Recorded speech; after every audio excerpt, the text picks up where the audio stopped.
aparte de esa intuición de alguien cercano, de alguien con nosotros, una intuición que justamente por serlo es una comprobación científica, pues tiene el valor de una comprobación científica para quien la tiene. Pero aparte de esa intuición, desde chiquitos, desde muy chiquitos, tú y yo, como defensores el uno del otro, tú, protector, tú, Pepito, protector de mí, Pepito, y yo, Pepito, protector único de mi Pepito, y yo, Pepito, protector único de ti, Pepito. Si así hubiera sido tú y yo, y esa intuición que se iría aclarando más y más con el tiempo, pero esa intuición en esos momentos, como únicos protectores, tú de mí y yo de ti, frente, en medio de un mundo que ese sí lo veíamos, y era horrible, era monstruoso, nos asustaba, nos daba un terror, verdadero terror, ¿no? No hubiéramos sobrevivido, hubiera sido imposible sobrevivir solamente. O sea, Robinson Crusoe no hubiéramos podido ser, ni Tarzán de los monos, ¿no? O sea, solo, tú y yo, solo, vamos a usar ahí, del plural pasamos al singular, tú y yo solo, en un yo, no hubiéramos sobrevivido, no hubiera sobrevivido, ¿no? Si no hubiera sido por la protección de mi papá y de mi mamá. Después van a definirla muchos sobreprotección, sobreprotegido, un niño sobreprotegido. O sea, en comparación con otros niños que sí hubieran sobrevivido, tú y yo sobreprotegidos. Sí, probablemente es una sobreprotección, ¿no? Pero sin esa sobreprotección, tú y yo desaparecemos. Pues nos hubiera disuelto, nos hubiéramos chocado, estrellado, hecho nada ante el choque con ese mundo que no teníamos ni fuerza, ni sabiduría, ni agallas, para usar una palabra, como decía hoy el tenista nuevo maravilloso Alcaraz, ¿no? Que su abuelo le decía mente, corazón y cojones, ¿no? Ni una mente capaz de encontrar, de entender ese mundo, ni ningún afecto hacia ese mundo, ningún deseo de acercarnos a ese mundo, ni cojones para poder enfrentarlo, ¿no? O sea, definitivamente el estrellamiento hubiera sido fatal y definitivo, sin posibilidad, si no hubiera sido por mi padre, por mi mamá, sobreprotegiéndome, sobreprotegiéndonos, Pepe y Pepe, ¿no? Sí, después, claro, mi padre de alguna manera como figura heroica, no se le echaba tanto en cara esta sobreprotección porque pues era, pero mi mamá todavía hasta la fecha la acusan de haberme sobreprotegido. O sea, todos mis males vienen de esa sobreprotección de mi mamá. Imposible, o sea, piénsale, le hemos pensado, como pensamos ahorita, buscado, a ver, entre tú y yo, visto en el espejo, cómo, no, no hubiera habido forma, no hubiera habido forma. Era absolutamente, no era sobre, era la indispensable para sobrevivir. No hubiera habido otra forma. Y mi mamá lo entendía, pues, lo entendía así, ¿no? Y desde siempre. Y tú y yo, desde siempre, mamá, papá, mamá.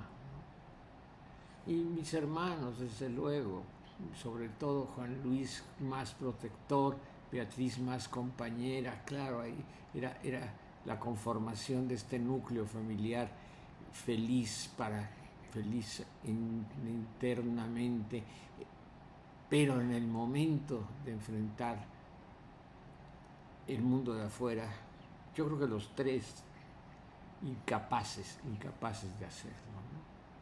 Beatriz te lo ha contado, ¿no? Como Juan Luis es mucho más sobrio, mucho más en esto, ha platicado mucho menos, mayor y por lo tanto no ha abierto su corazón como Beatriz, que como compañera sigue siendo, pues, es que, la escuela, cómo me hicieron sufrir.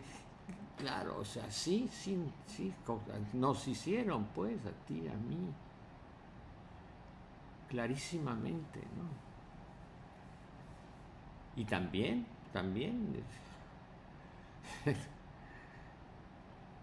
me acuerdo de, si me hacían algo en la escuela, mi padre montaba en cólera, ¿no? Era absolutamente imposible.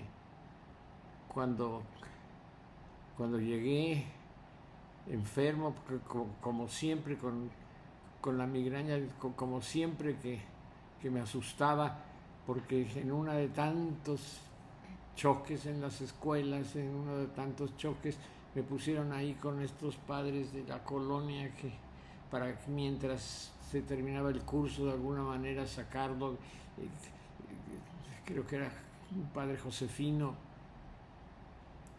y llegué pálido y obviamente deshecho del estómago y con el dolorón de cabeza, con las luces, etcétera.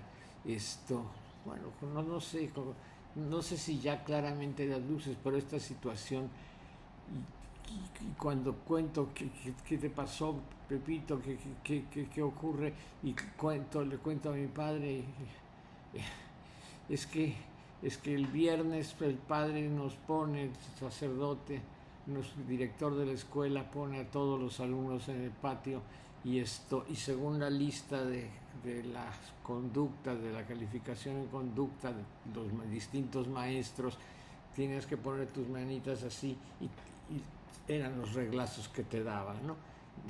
Tú tenías 10, no era posible que te hubieran dado ni un reglazo, pero ver a los demás y en el momento que lo oye mi padre monta en cólera y dice esa mierda de colegio de curas, que son unas mierdas, y empieza, no vuelves, no vuelves a poner, un hijo mío no vuelve a poner el pie en un sitio. Y mi mamá, desde luego, claro, no vuelves, no se acabó. Ahí fue donde justamente pensaron y salió la posibilidad, porque contó mi mamá con otra maestra que era compañera suya, creo que en la prepa 5 daban clase las dos, le comentó del maestro Valtierra, ¿no? Y el maestro Valtierra que le dé clases especiales, y entonces, bueno, ahí se resuelve, ¿no? Entonces, claro, mi padre montaba en cólera y desde luego nunca en ningún momento dudó de decir, bueno, que el chico se enfrente a una realidad que va a tener, hay crueldad en el mundo, ¿no? Eso es lo que se pediría, no, de ninguna manera. Sobreprotector, si se quiere, bien. Pero un hijo mío nunca. Y mi madre, desde luego. Y me acuerdo que mi mane salió ahí para pensar justamente en esa pedagogía lógica, pues es que está muy consentido, ¿no? Entonces, ¿no sería mejor que lo, que lo metieran con las posibilidades de toda mi familia? Pues ella, mi madre era capitán del ejército, era médico militar, mis tíos generales, etcétera, que entra al colegio militar o a una militarizada donde haya disciplina y entonces se pueda enfrentar justamente esas cosas que son las que va a enfrentar en su vida. Jamás mi padre montó en jamás un hijo mío no le hará eso nunca, no había la menor posibilidad. Y mi mamá desde luego nunca, jamás. Y entonces sí se resolvió esa, pero recuerdo otras en alguna ocasión que llegué llorando porque me habían pegado y con una regla en la cabeza me había dado el de atrás y mi mamá fue a la escuela, ¿quién es el que le pegó? Y tal y desde luego no volví a esa escuela. O sea, sí. Bueno, y ya más grande, ya en momentos vergonzosos, esos terribles momentos vergonzosos, que entre la amnesia del alcoholismo y de pronto surge la lucidez de ahogado en una cantina, en un bar de quién sabe de dónde, ¿no? Sin tener para pagar la cuenta, ¿no? Solo. Entonces llamando a mis papás, ¿no?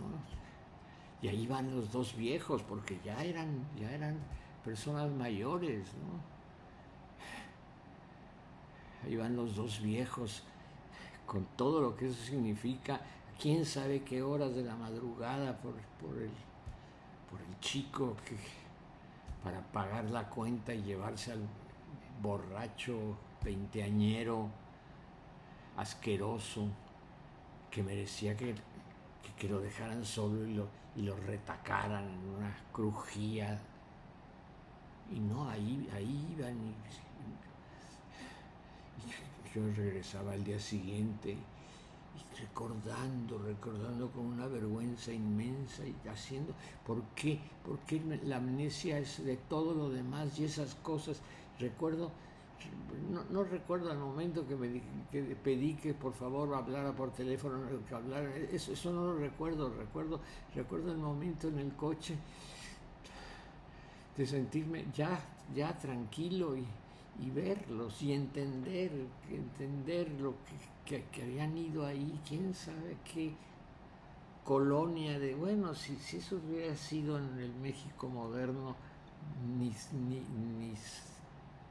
termino la noche, ni llegan, y si llegan no salen, o sea, pero los dos viejos en la madrugada por el borracho, ¿no? O sea, verdaderamente. Y cuando nos robamos el coche de mi primo, los tres primos, y el coche de la mamá y sí, no sé si era de la mamá o de la tía, pero creo que se lo habían prestado para un día y nos fuimos a Acapulco, ¿no? Y Portopilejos se descompuso y a llamar a mi mamá, ¿no? Se pasó esto, se descompuso el coche, estamos en Topilejo, no sé. Ahí voy, va. Estamos sin dinero, con el coche tirado. Si mi tía se entera, si el papá si mi tío, el papá del otro se entera, lo mata, ¿me explico? Entonces inclusive cómplice, no cómplice de nosotros, ¿no? Porque sabía las reacciones que iba a haber en los respectivos en las respectivas parentelas donde sí existía esta autoridad, bueno, la hiciste, la pagas, ¿no? Ahí va, y fue con nosotros a Topilejo, me cago en la mar salada, ¿no? Ahí va mi mamá, ¿no?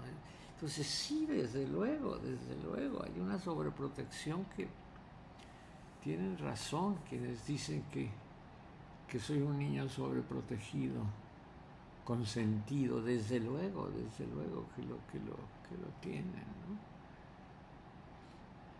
Ahogado de borracho cuando ya llega el momento de que va a morir mi padre y que no poderme levantar. Debe haber sido verdaderamente terrible para mi mamá, ¿no? Entonces, los españoles tienen, en vez de tener un día fijo en mayo para el Día de la Madre, es el primer domingo de mayo, ¿no? Entonces este día en esta ocasión fueron 10 días antes, porque fue 1 de mayo, fueron 10 días antes de nuestro Día de la Madre, ¿no? Entonces, ahí en el país y en estos más sesudos análisis sobre justamente el constructo social de la madre sacrificada, que es un constructo social para ponerla al servicio de, ¿no? Constructo misógino donde no se piensa en sus derechos sino en los propios, o sea, en mi caso no había tanto constructo porque yo era incapaz de construir nada, pues, o sea, de chiquito, asustado, ya con el maestro Valtierra, que justamente el maestro Valtierra daba clase, pues realmente providencialmente uso la palabra, ¿no? Uso la palabra con todo el peso de esa palabra en el patio donde también daba clase mi padre, ¿no? Entonces, a pesar de la opinión que tenía de los colegios de curas y de los jesuitas, él daba clase para poder sobrevivir, daba clase donde se podía, ¿no? Entonces, los jesuitas que eran muy inteligentes, que siempre lo han sido, pues, contrataban a los mejores maestros independientemente de la cuestión ideológica y tal y cual. Entonces, ¿quién es el mejor maestro de literatura? Pues el maestro Enríquez Calleja, el maestro Calleja. Muy bien, lo contratamos. Entonces justamente mi padre empezó a tener un contacto con unos curas, con unos jesuitas que serían, bueno, en el tiempo de la República Española eran la bestia negra, los jesuitas, pues la educación jesuítica, vino la expulsión de los jesuitas justamente, ¿no? Entonces mi padre como pedagogo era todo lo contrario, pero aquí empezó a tener una cierta cercanía con esos jesuitas, ¿no? Y ya empezó a conocerse amigos y entonces empezó a conocerlos y empezó a decir, bueno, pues estos por lo menos no son tan bestias como aquellos, en fin, ¿no? O sea, pudo. Pero entonces se juntaron providencialmente esas cuestiones. Valtierra daba clase en el colegio de los jesuitas, no había posibilidad en ese momento de alguna escuela del exilio porque no tenía.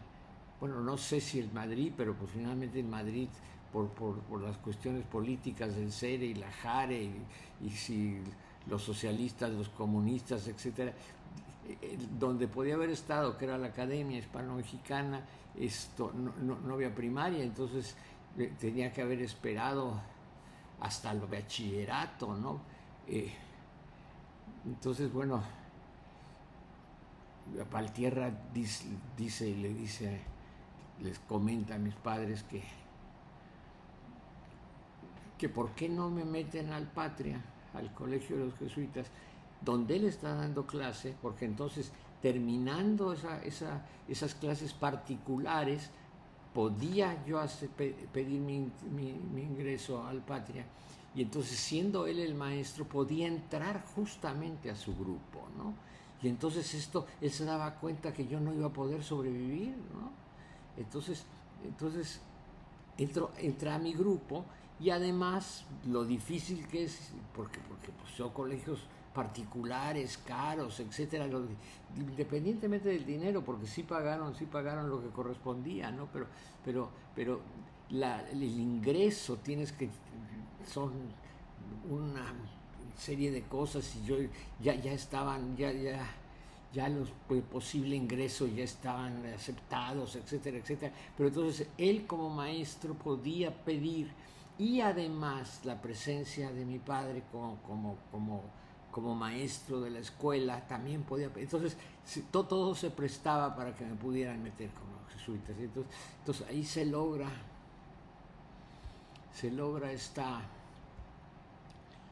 este momento providencial para que el pobre escuincle, que no hubiera podido sobrevivir de otra manera, entre. Y entonces Valtierra, que me estaba sacando en ese momento del hoyo, que se daba cuenta que yo estaba, que todos se daban cuenta que yo estaba, dice, yo continúo, y el maestro, y entonces explicamos que se trata de un caso especial, y entonces muy bien,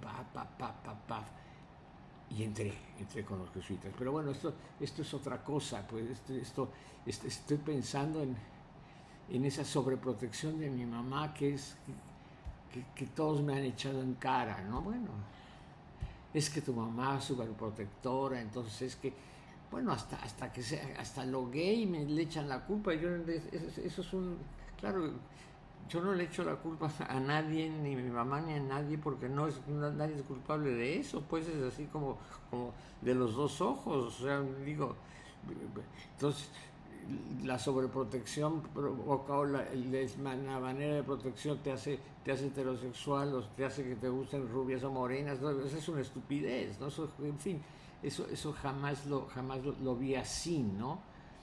Y además es algo que siempre me ha gustado mucho, o sea, que si fuera culpable de algo que me gusta mucho, pues entonces realmente qué bendita culpabilidad, ¿no? Félix culpa, como en otro momento, pero ese es otro momento de los cantos litúrgicos, pero es para otro momento que no tiene nada que ver con lo que estamos hablando ahorita, tú y yo. No, de lo que estamos hablando tú y yo es de este heroísmo, ¿no? De este constructo cultural al cual se refieren las sociólogas, las escritoras españolas, diciendo que es una manera más de tratar a la mujer, ¿no? De mandarla a los trabajos más. Aquí con mi mamá era la cuestión de no le dan posibilidad de trabajar o de desarrollarse, porque mi mamá daba clase todo el día, y además nos cuidaba, y además esto, y además tenía el niño problema, me explico, o sea, que mi hermana también sufría, pero aguantaba más, era mucho más aguantadora, siempre ha podido enfrentar las cosas. Bueno, 2 matrimonios, ¿no? Los hijos, o sea, ha podido, cosas que a mí me hubieran pasado así por encima, ¿no? Como una planadora, ¿no? Entonces, bueno, Pepito, tú y yo mirándonos, y nada más, así como la posibilidad de verdad, la única posibilidad era vernos en el espejo y tratar de platicarnos y de sentir que había alguien, ¿no? Alguien que nos sonreía,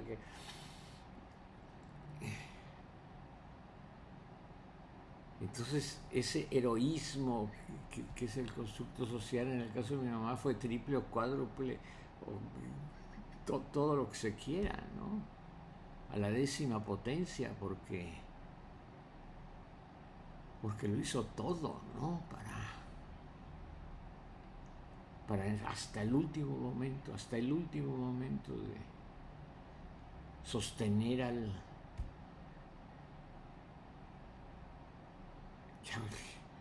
la muerte de mi padre, que ya me voy al hoyo, me voy al pozo más en los últimos momentos el alcoholismo ya, que va a ser, si no hubiera estado, si no hubiera sido tan fuerte mi mamá, ¿no? O sea, inclusive en los momentos en que nos peleábamos, en que yo discutía y reñía y esto, ¿no? En esos momentos en que yo estaba seguro que en fin, toda una serie de cosas, pero allí, a pesar de todo, en medio de todo, la certeza, ya me quiero morir, ya no tengo nada, ya el fracaso total, ya la certeza de ya no la hice, ya la mierda, ya tal y cual, pero está mi mamá, está mi mamá, ¿no? Está mi mamá en todos los sentidos, ¿no? Y claro, obviamente esta intuición de lo divino que también está, pero también se unía pues en esa a la figura materna. Ahí está, ahí está. Entonces, bueno, podía caer en blandito cuando caía hasta el fondo del pozo y ¡pah! Pero era en blandito, no, las fracturas eran menores, no fueron fatales nunca, ¿no? Entonces realmente pensando, cuidado con la madre sobreprotectora por una parte, porque los hijos hay que enfrentarlos a lo que sea, y por otro lado, impedirles a las madres que hagan.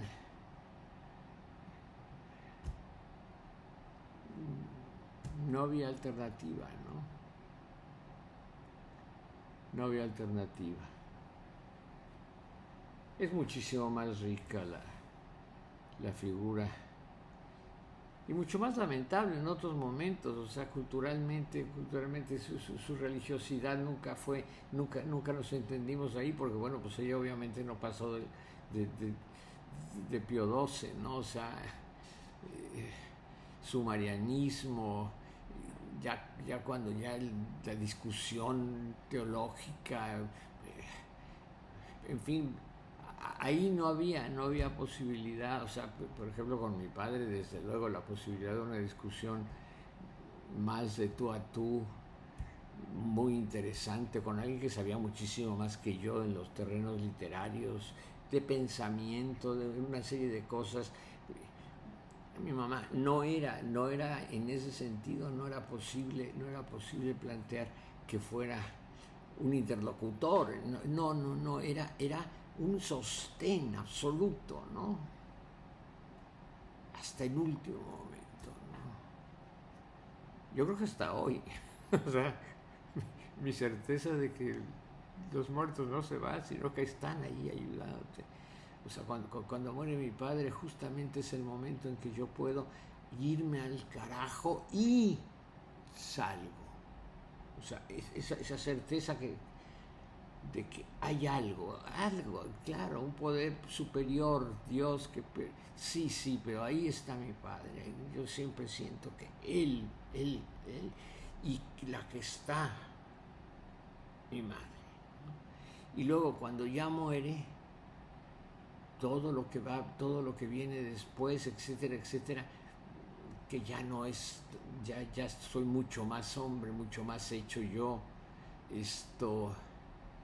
mucho más capaz, todavía no soy capaz, ¿no? Pero ahí está, o sea, yo todavía hoy me despierto, mamá, ¿dónde están? En una, me di cuenta en una ocasión, en uno de las migrañas más terribles, con convulsión tal y cual, que perdí completamente la razón, o sea, perdí el sentido, ¿no? Quién sabe cuánto tiempo, y despierto en mi casa, en una de las casas, ¿no? Ni siquiera era todavía Condesa, era en Miscuac, y Malenita me había llevado, estaba ahí cuidando en el coche, y entonces Malenita estaba hablando por teléfono, y entonces yo desperté en ese momento, recuperé el sentido, estaba esperando a que recuperara yo el sentido, y mientras estaba hablando por teléfono, entonces yo oí voz, y esto recuperó el sentido. Oye, mamá, o sea, estaba yo seguro que estaba mi mamá, ¿no? Y entonces de pronto veo, no, si no es mi mamá, es Malena. Y digo, perdóname, digo, qué pena, qué confusión tan idiota, ¿no? Después de tantos años de... Pero sí, esto, ¿dónde está tal cosa, mamá? ¿Dónde?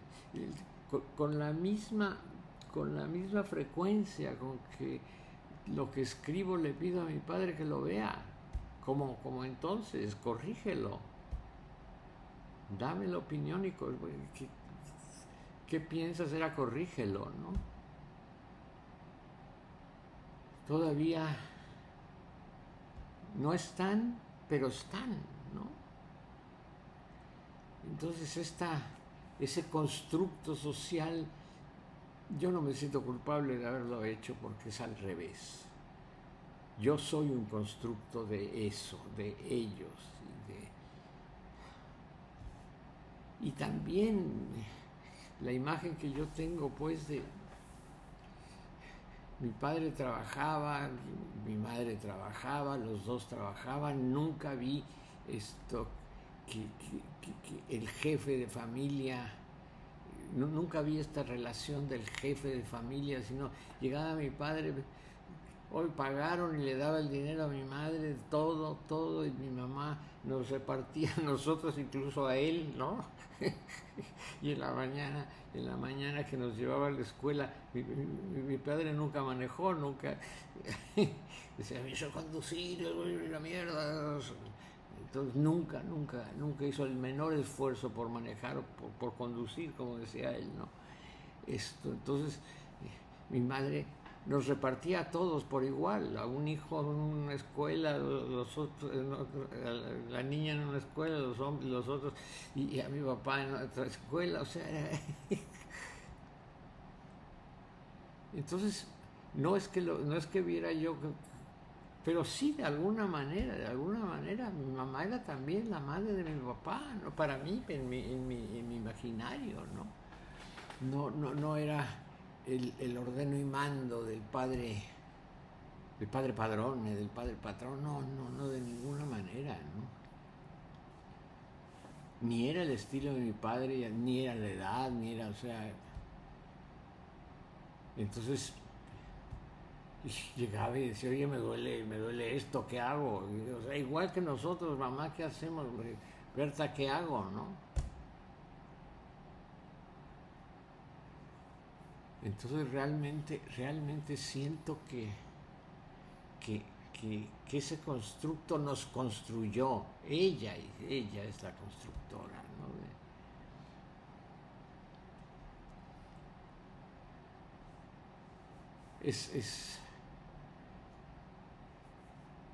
Entonces sí, es muy injusto por otra parte, pero por otro lado, esta cuestión de que si dejó en fin, sí debe haber sido, pero yo ya la conocí dando clase, escribió un libro la pobrecita, además mala suerte, ¿no? Escribió un libro de historia, un texto de historia. Mi padre tenía un texto de literatura, entonces justamente se lo pidieron para Almendros, el gran amigo de mi padre, el gran pedagogo que estaba en La Habana, comentando con mi padre tal y cual, por carta.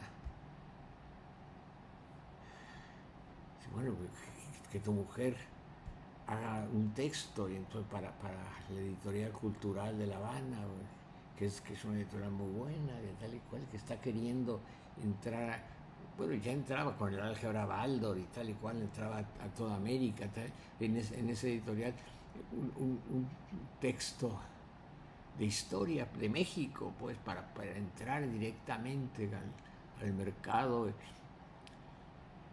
Entonces, muy bien, pensaron inclusive ilustrado.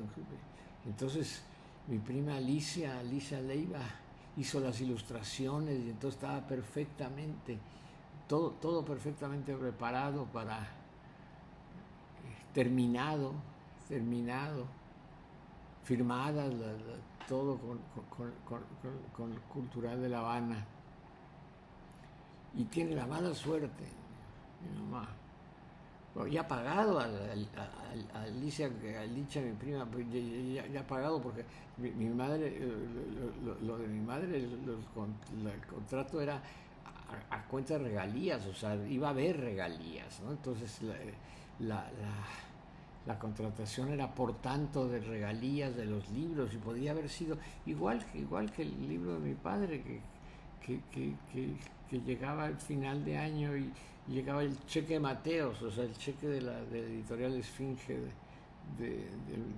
del maestro Mateos, que era el editor, por los derechos de todos los libros de texto, ¿no? O sea, eso eran nuestras vacaciones, finalmente, o sea, era el cheque de Mateos. Entonces, claro, hubiera sido una muy buena entrada para mi mamá. Y justamente todo listo ya. Y viene la Revolución Cubana y Fidel entra en La Habana. Y claro, para mí fue muy difícil echarle. Para mi mamá, desde luego, oía la palabra Fidel, además de los posibles anticomunismos viscerales, además de todo lo que se quiera, le jodió su libro, ¿no? Le jodió su libro. Así que Baldor tuvo que salir al exilio, ¿no? Y ahí empezar una vida, ¿no? Y la álgebra, o sea, la editorial Cultural de La Habana inmediatamente les expropia la revolución. Y claro, por una parte, como revolucionario que era yo en ese momento, tal y cual entiendo que la revolución tiene que, pero por otro lado, para ella fue un masazo, ¿no? O sea, su trabajo de años, bueno, por lo menos de un año, un año y medio, ¿no? De estar escribiéndolo pedagógicamente, tal y cual, la historia, siguiendo los programas existentes, hablando con Licha, con Alicia, ella haciendo los dibujos, inclusive en algún dibujo me puso a mí con un niño que va caminando, todo un y paz, ¿no? O sea, tiene la mala suerte de que sea ahí, entonces pues ya no hay edición, no hay derechos, no hay nada, ¿no? Ya la revolución ya tiene otros intereses y utiliza eso finalmente era una cuestión mercadotécnica para entrar al país, ¿no? O sea, para entrar entonces la revolución ya tiene que publicar libros que correspondan a la revolución, ¿no? Entonces, si ese constructo injusto, claro que fue muy injusto, fue el mundo, bueno, digo, tú y yo lo hemos hablado mucho, lo hemos hablado por muchas cosas, eso sería inagotable, es un punto inagotable, pues pero lo que sí es que hablando, pues, de que si en esta cuestión de que si el 10 de mayo tal y cual, y de que es la explotación, desde luego que es la explotación. Desde luego que hay una injusticia, desde luego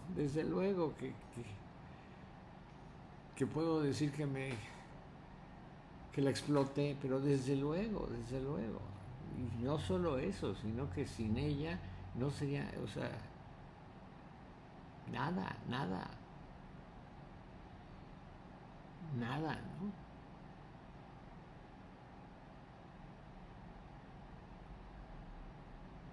En fin, en fin. Cuando murió, la casa se divide entre tres, los tres hermanos, así estaba en los, cuando murió mi padre, desde luego todo era para mi madre, porque digo, ahí no había, pero cuando muere ella, la casa se divide, pues ya con mi padre muerto, para los tres hermanos, ¿no? Mi hermano divide entre tres lo que viene el avalúo y nos compra a Beatriz y a mí, ¿no? Y entonces a Beatriz le manda, y con eso compro yo Condesa, ¿no? Es la primera casa que es mía, es mi primera propiedad así inmobiliaria, ¿no? Y me acuerdo de haber llegado a Condesa, iba con Bruce porque estaba yo buscando esto, y me dijo Mónica Cerda, sabía que a mí me encantaban los Condesa, se acaba de en donde está, enfrente de donde está Cricri, enfrente de donde vivía Cricri.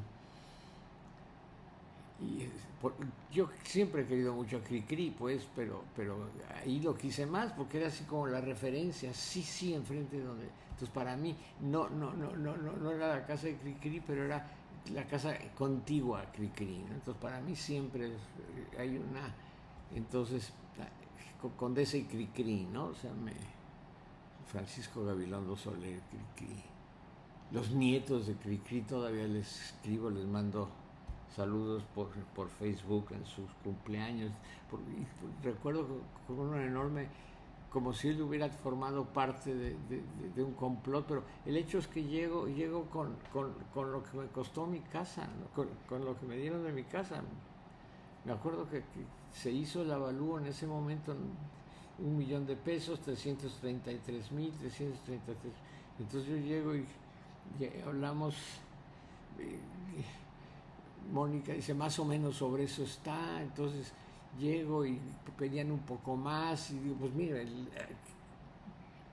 aquí en mi bolsa del mandado tengo 333,000, no tengo ni un peso más. Entonces, claro, me dicen, pues claro que les convino, ¿no? Les convino porque finalmente era dinero contante y sonante, no que si la hipoteca, que si esto, que si, sino que aquí está. Entonces, sí, entonces hacemos las escrituras.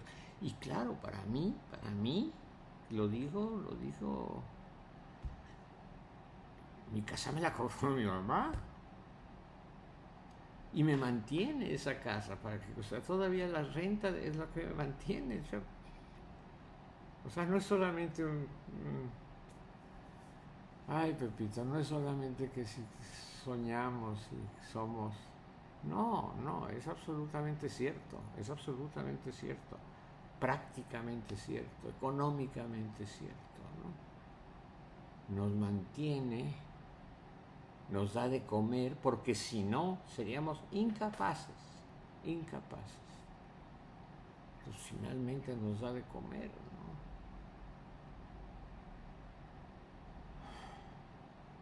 Sobreprotegido, puta madre, hasta la fecha.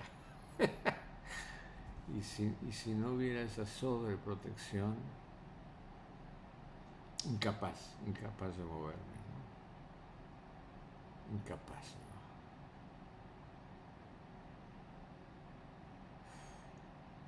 ¿no? En fin, sí, pienso y digo, sí es cierto, deberían de haberme preparado para la vida, para enfrentar. Bueno, pues mi hermana finalmente tomó una decisión muy joven, antes de cumplir los 21, ya se estaba casando y enfrentó un mundo, ya enfrentó, pues, con el apoyo moral, pero finalmente enfrentó un mundo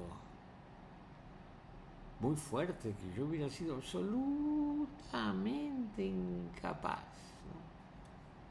incapaz hasta la fecha, ¿no? No, sí, Pepito, que ve al espejo a Pepito, sabe perfectamente, porque los espejos saben perfectamente. Cuando nos vemos tú y yo al espejo sabemos lo inútil, Pepito, que eres. Qué barbaridad, qué inútil eres, ¿no? Sabes poco de lo que sabes, pero llevarlo incapaz, ¿no? O sea, todavía hasta la fecha, mi padre y mi madre claro, llegados a ese punto, pues qué bien la sobreprotección, ¿no?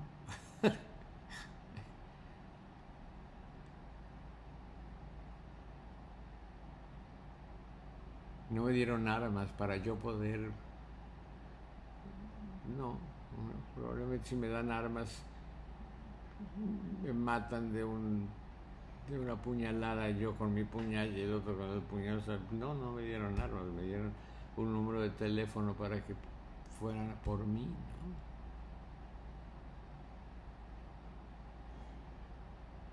Hasta la fecha. Sí, es vergonzoso, ¿no? Sí, es así como de decir, uy, el mal ejemplo, ¿no? Lo que no se debe hacer. Lo que no se debe hacer es lo que me salvó la vida. Si se hubiera hecho lo que se debe hacer, claro, esto no puedo.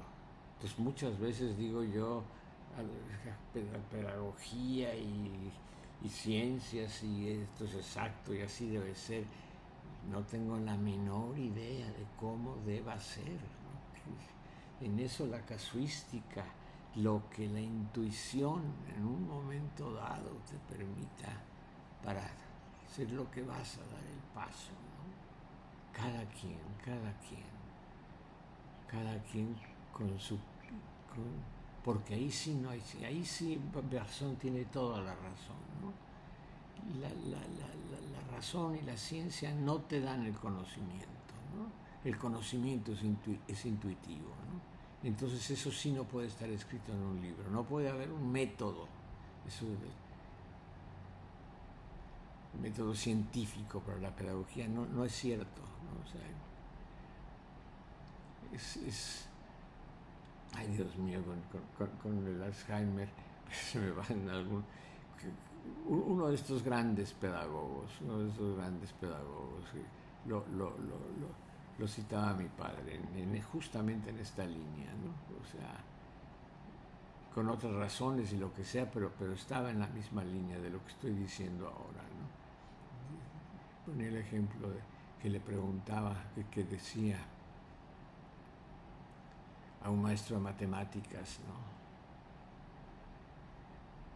Y usted, que va a dar matemáticas en quinto, ¿qué debe saber para enseñarle, qué debe conocer para enseñarle matemáticas a Pepito, por poner un nombre, ¿no? Y entonces, pues el maestro decir, pues las matemáticas de quinto, porque son las que... No, las matemáticas de quinto no. Eso no importa que no lo sepa. A quien debe conocer es a Pepito. Si no conoce a Pepito, por más sabiduría que tenga de matemáticas, no se las va a enseñar a Pepito. Tiene que conocer a Pepito. Porque siempre estará por encima intelectualmente de Pepito. Entonces, si no conoce, puede ir al diccionario, prepararse, preparar la clase, preparar una serie de cosas y siempre estar, siempre ir, ¿no? Aunque esté usted dando clases de lo que sea, ¿no? Pero si conoce a Pepito, puede enseñarle lo que quiera, ¿no? Aeronáutica, es a Pepito. Y ese conocimiento del maestro al alumno, ese ver al alumno, verlo a los ojos, saberlo, conocerlo, intuirlo, no es, aquí está que los de esta edad se comportan de esta manera. Ese método científico vale madres con Pepito. O con no Pepito, Juanito, Chuchito, el que quieras poner ahí, si no importa las capacidades intelectuales, morales del alumno, ¿no? Si no lo conoces al alumno, no vas a educarlo, ¿no? Si estás ya en facultad y llegas a dar una conferencia donde el que te pesca y el que no te pesca la mierda con él, muy bien, pero eso es la conferencia magistral, ¿no? Las clases magistrales, que bueno, pues el que te pesca y el que no. Pero decir a este grupo, a esta gente, a esta persona, ese que está ahí sentado, el que está ahí, el que en este momento está papando moscas, llamarle su atención, a ver, voltea, no le puedo decir deja de papar moscas, sino de qué manera gano su atención para que deje de papar moscas, me mire y entonces yo pueda.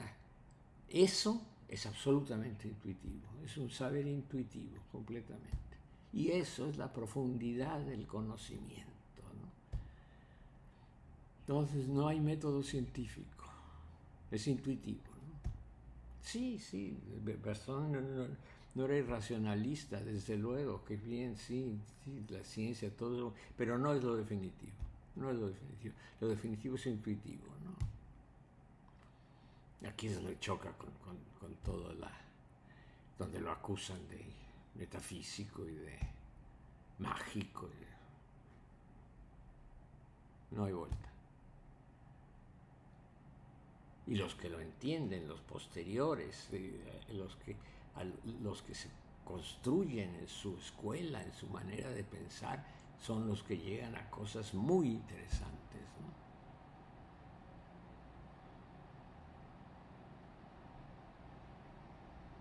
Y así fue. Entonces, es sobre o suficiente o necesaria protección para Pepito. Pues viéndonos a Pepito y a Pepito que hablaban solos,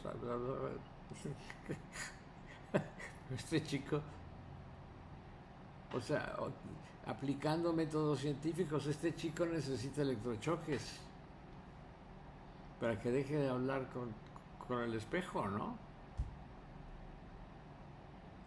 Hay un desacomodo y entonces habla. Hay una esquizofrenia, sí, todo eso. Y si lo aplicas, jodes a ese chico. O sea, hoy lo puedo ver con toda claridad, jodes a ese chico. No hubiera sobrevivido ese chico. Entonces había por intuición que ir conociendo a ese, aquí sí, a Pepito, ¿no? ¿Qué se hace con un hijo borracho, desgraciado, verdaderamente maricón? Todo lo que en el mundo considera soñador, incapaz.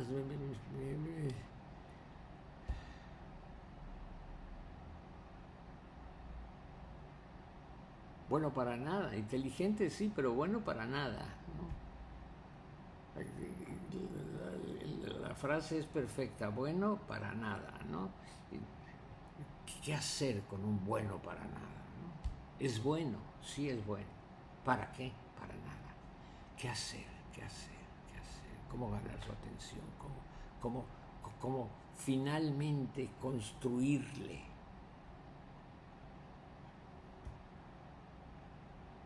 No sé, bueno, para que llegue a estar contento con un aparato que permite verme, verme y platicar contigo. Me explico, bueno. Desde luego, pues sí. No está muy sano, no está muy saludable el hecho de que con quien platique sea contigo, Pepito. Y que tú platiques sea conmigo, Pepito. No está muy sano.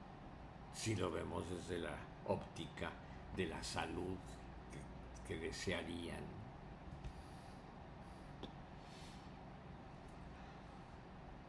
En fin, ya, pero es mi mamá, es mi mamá. Mi padre, desde luego, pues, desde luego, ¿no? Claro, todo.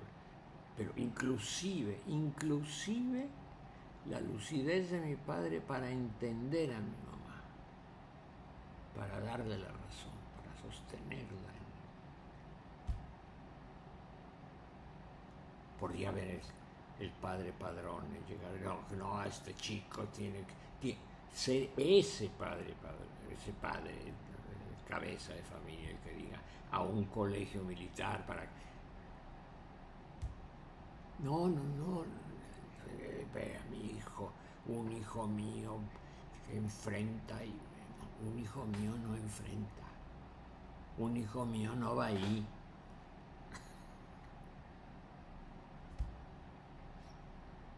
Entonces, ¿qué importa lo que diga la doctora, capitana del ejército? Lo que comenten, porque además puede ser que ya venga con esta idea después de haberla comentado con sus hermanos, con su hermano, porque ya el otro hermano había muerto, pero en fin, haberlo comentado. ¿Qué hacemos con este chico? Cosas que ni sabemos, que ni podemos saber, ¿no? Hay que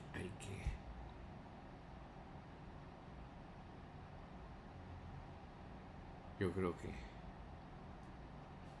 bienvenida la sobreprotección. Y sí es verdad, es verdad. Siempre lo he sentido, siempre lo sentí, que la fiesta de mi mamá era más bien la de mi sobrevivencia, ¿no? En fin, bueno. Me movió mucho los artículos que leí del país y de Berna González Harbor, o sea, gente muy inteligente que toma las cosas y que establece y que...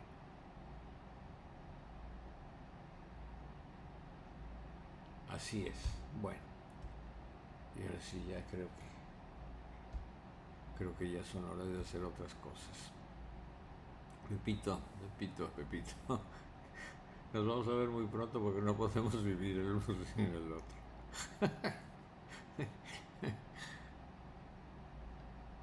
Bueno, ándale pues.